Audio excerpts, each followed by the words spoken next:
Bonjour à tous et bienvenue sur E-Tech Alsace. Alors là, on n'est pas dans le cable car, hein, c'est une autre technologie. On est dans une voiture euh, classique, malheureusement pas électrique, mais j'espère avoir une bonne surprise pour vous la semaine prochaine. Et je voulais parler aujourd'hui un peu bien, de la conduite aux États-Unis, en Californie, où il y a des petites règles un peu particulières par rapport à la France. Alors voyez, ce que je vais vous montrer ici notamment, c'est alors là ça se voit pas trop, mais en fait on peut rouler à n'importe quelle vitesse, et autorisé bien sûr, sur n'importe quelle voie.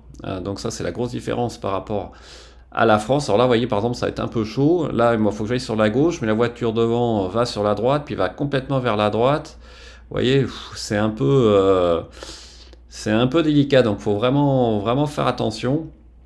Donc dans ce cadre-là, le régulateur de vitesse adaptatif, honnêtement, ça ne sert pas à grand-chose. Il faut être vraiment beaucoup plus réactif. Là, eh bien, je vous dis pas où on va en fait. On va à peu près à 20, 23, 24 miles de Foster City, plus au nord.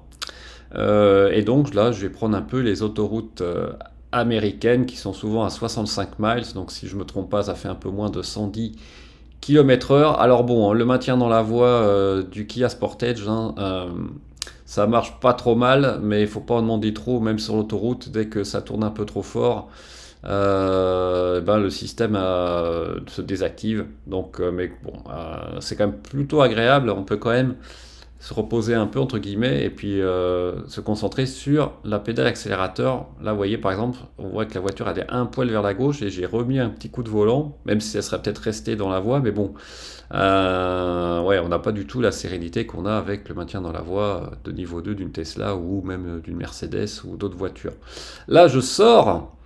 Donc là, c'est un peu particulier. Dans ce cas-là, vous voyez, la sortie est bien distincte de l'autoroute. Même, il y a même une double voie. Mais des fois, c'est piégeux, hein. Vous êtes sur la voie droite, puis vous vous rendez compte que vous êtes sur la sortie. Donc, faut anticiper, puis revenir sur la voie du milieu. Autrement, vous êtes obligé de sortir de l'autoroute. Et voilà, généralement, il y avait beaucoup de Tesla, hein. Là, vous voyez, bon, je respecte les limitations. Là, c'était 55 miles. Vous voyez, je ne mets pas sur la voie de droite. On voit qu'il y a des petits pointillés. Là, je suspecte qu'il y aura encore une sortie pas loin. Donc, je reste sur la voie un peu, sur la voie du milieu, pas du milieu, mais au moins un peu plus à gauche pour pas être embêté. Et là, par contre, le gros souci, c'est par exemple, ici, vous allez avoir des voitures, des gros soucis, non, il faut vraiment anticiper si vous êtes sur la voie droite qu'il n'y a pas des voitures qui arrivent plus vite, puisque, comme je vous l'ai dit, il n'y a pas de. Les gens ne roulent pas le plus lentement à droite. Ça, c'est clair. Donc là, je suis tranquille parce qu'il n'y a personne. Mais voilà, donc là, écoutez, c'est plutôt tranquille. Vous voyez, hop, je me fais doubler. Mais moi, je respecte les limitations. Et donc, on continue notre petit bonhomme de chemin. Alors. C'est une boîte auto, hein, Kia Sportage. Ça hurle un peu comme une Toyota qu'on accélère un peu. C'est une 4 roues motrices, mais honnêtement, je me demande où sont passés les chevaux. C'est sûr que pour les dépassements, je regrette mon modèle Y. Vous voyez, hop, encore une modèle S là.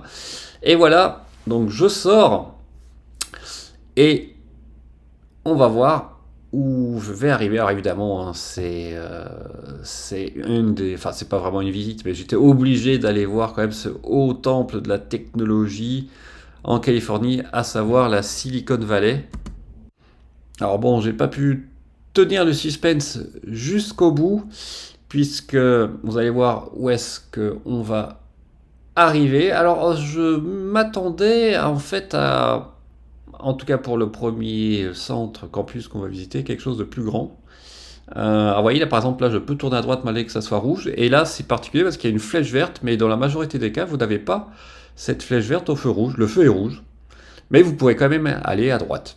Sauf cas particulier, des fois il y a des panneaux quand il y a des écoles ou à certains horaires c'est interdit. Mais bon, il suffit de suivre le panneau. Et dans ce cas-là, il n'y a pas de problème. Et voilà, là on arrive. Donc on voit pas encore, mais vous allez voir bientôt voir une structure ronde. Vous voyez, oh, une structure ronde, comme c'est étrange. Euh, Au campus, donc je pense que vous avez deviné qu'on est à Cupertino. Alors ce qui est décevant en fait, c'est qu'on peut pas visiter le campus. Ce qui est différent de Sud après. Donc vous allez voir en fait ce que je peux visiter. En fait, puisqu'on parle d'Apple, c'est un Apple Store. Mais où suis-je? Où suis-je? Quel suspense!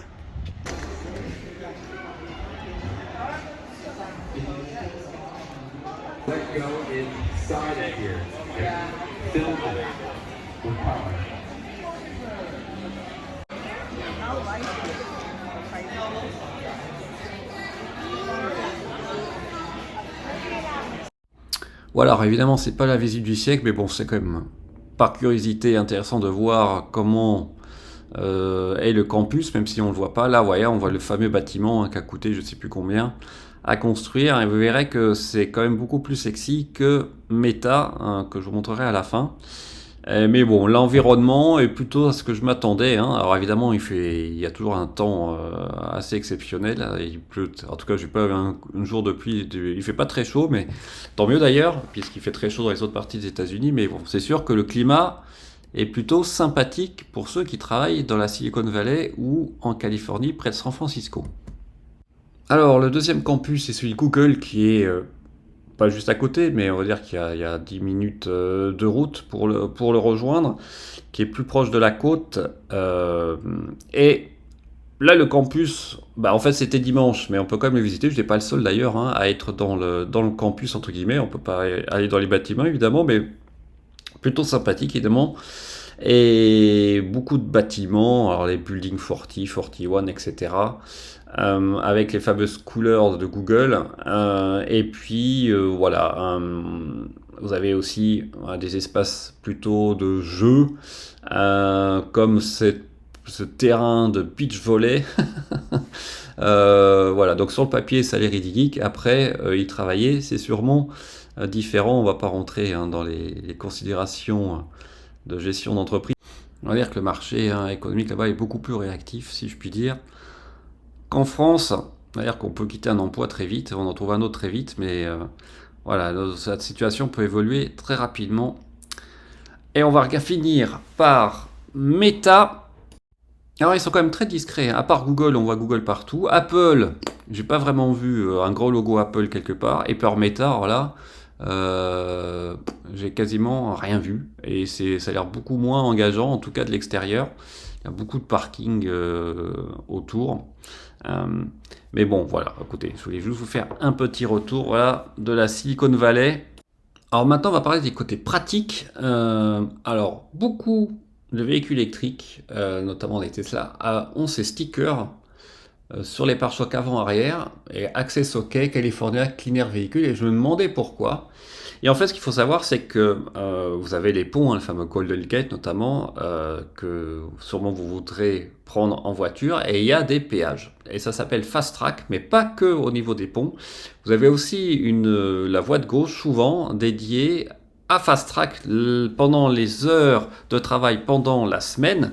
Et donc, pour utiliser ces voies, il faut un badge pour les résidents californiens. Mais si vous avez une voiture de location, évidemment, vous n'aurez pas de badge. Donc là, dans ce cas-là, c'est un peu particulier. Je vais juste vous expliquer comment faire avec une voiture de location, ce qu'on appelle le Pay Online une fois, one time, one first. Alors là, vous voyez les différentes autoroutes où vous avez ces express lanes. Alors si vous ne faites pas attention et que vous ne prenez pas vos précautions, et bien, vous allez être facturé par l'agence de location de voitures après, et vous serez peut-être surpris, mais en tout cas, par exemple, pour le Golden Gate, c'est assez cher, hein, c'est autour de 9 ou 10 dollars, je pense, à peu près, peut-être un peu moins, seulement quand vous venez d'aller du sud vers le nord, c'est-à-dire vous sortez de Francisco pour aller vers le Marin County. Si vous venez du nord, là, vous ne payez pas, mais évidemment, si vous êtes sur Francisco, vous allez le prendre par le sud. Et dans ce cas-là, il faut aller sur le site de Fast Track, et vous faites ce qu'on appelle le Make a One-Time Payment, donc pour 30 jours, mais vous pouvez après faire encore 30 jours si vous restez plus de 30 jours. Vous déclarez votre voiture avec le numéro de plaque, notamment votre carte bleue, et puis comme ça, chaque fois que vous passerez en express lane ou sur le pont, bien, vous serez débité sur votre carte bleue, puis vous recevrez un email pour vous confirmer. D'abord l'adhésion, et puis ensuite les différents paiements. Comme ça, vous êtes tranquille par rapport à la voiture de location.